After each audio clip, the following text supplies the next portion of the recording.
জুলাই গণঅভ্যুত্থান কি ছিল? জুলাই গণঅভ্যুত্থান ছিল দীর্ঘ শোষণ, বঞ্চনা, দুঃশাসন, দুর্নীতি, লুটপাট, পরাজয়, গুম, খুন, অপহরণ, নির্যাতন এবং বৈষম্যের বিরুদ্ধে জনতার বিক্ষোভের বিস্ফোরণ। বৈষম্যের বিরুদ্ধে লাখো জনতা বন্দুকের নলের সামনে এসে বুক চিতিয়ে দাঁড়ালো। এই পরিস্থিতি তৈরি হয়েছিল তার আগের 16 বছরে ফ্যাসিস্ট সরকারের যে নির্যাতন, নিপীড়ন, খুন তারই পটভূমিতে। হাসিনার নির্দেশে আমরা দেখলাম জুলাই আন্দোলনের সময় নির্বিচারে গুলি চালানো হলো ছাত্র জনতার উপর।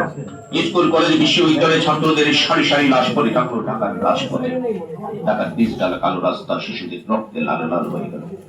আমরা দেখলাম স্কুল, কলেজ, বিশ্ববিদ্যালয়ের ছাত্ররা তাদের স্কুল ড্রেস পরে রক্তাক্ত অবস্থায় পড়ে থাকলেন রাস্তায়। মুরগি গলা কাটা মুরগির মতো ছটফট ছটফট করতে করতে একসময় শিশুলোকে নিস্তেজ পেয়ে যেতে আমরা দেখলাম অকাতরে জীবন দিল দেশের মানুষ। হাজারো ছাত্র জনতার জীবন উৎসর্গের মধ্য দিয়ে শ্বাসরুদ্ধকর পরিস্থিতি মুক্তি পায় আমাদের প্রিয় মাতৃভূমি বাংলাদেশ।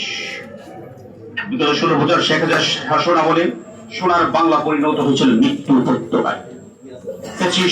ভয়ঙ্কর সময় দেশের মানুষের ছিলেন অধিকার হারা।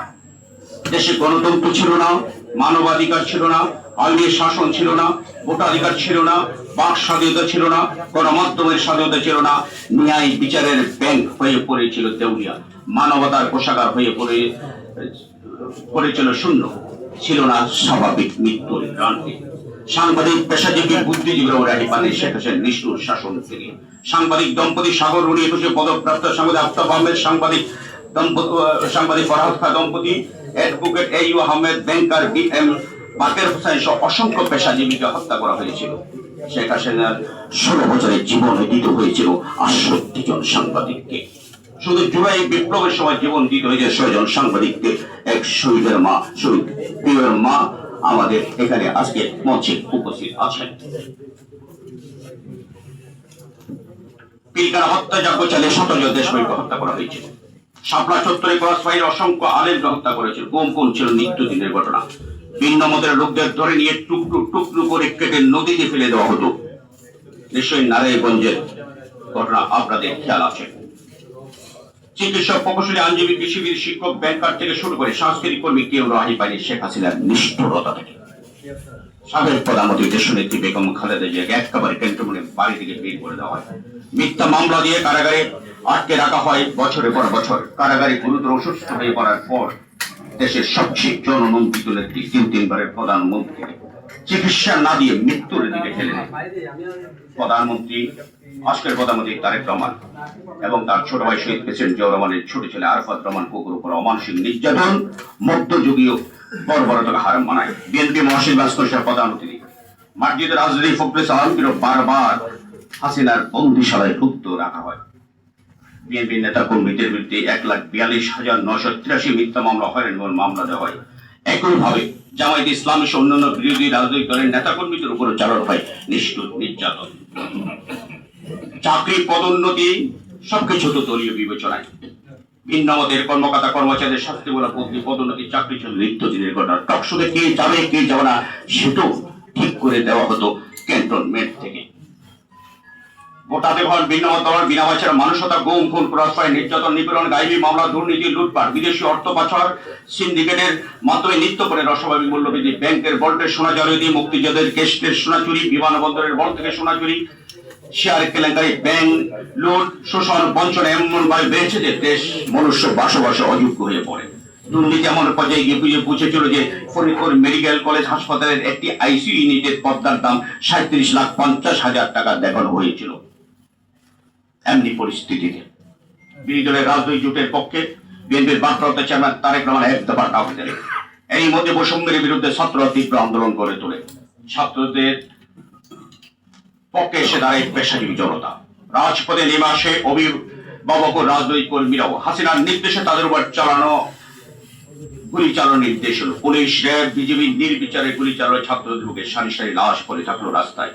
হাসপাতালের বেডে মেঝে পর্যন্ত পরিপূর্ণ হয় আহত ছাত্র, গুলিবিদ্ধ ছাত্রদের। শেখ হাসিনা পঙ্গু হাসপাতালে গিয়ে চিকিৎসকের নির্দেশে নো ট্রিটমেন্ট নো রিলিজ, অর্থাৎ কর্তব্যরত চিকিৎসক ও হাসপাতাল কর্তৃপক্ষ আহতদের কোন চিকিৎসা না দিতে এবং কাউকে এখান থেকে বাইরে যেতে দিতে না দেওয়ার জন্য নির্দেশ দেওয়া হয়েছিল।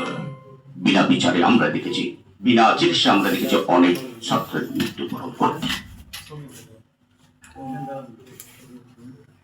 আরেকটি কথা না বললে নয়, আমি মাঝখানে একটা ছোট করবো আপনাদের লিখিত বক্তৃতা চলেছে। গণ অভ্যুত্থান চলাকালে আমাদের যেসব সন্তানরা শহীদ হয়েছেন তাদের মৃতদেহ প্রশাসনের নির্দেশে সুরতাল করতে দেওয়া হয়নি, কাউকে কাউকে ডেথ সার্টিফিকেটও দেওয়া হয়নি।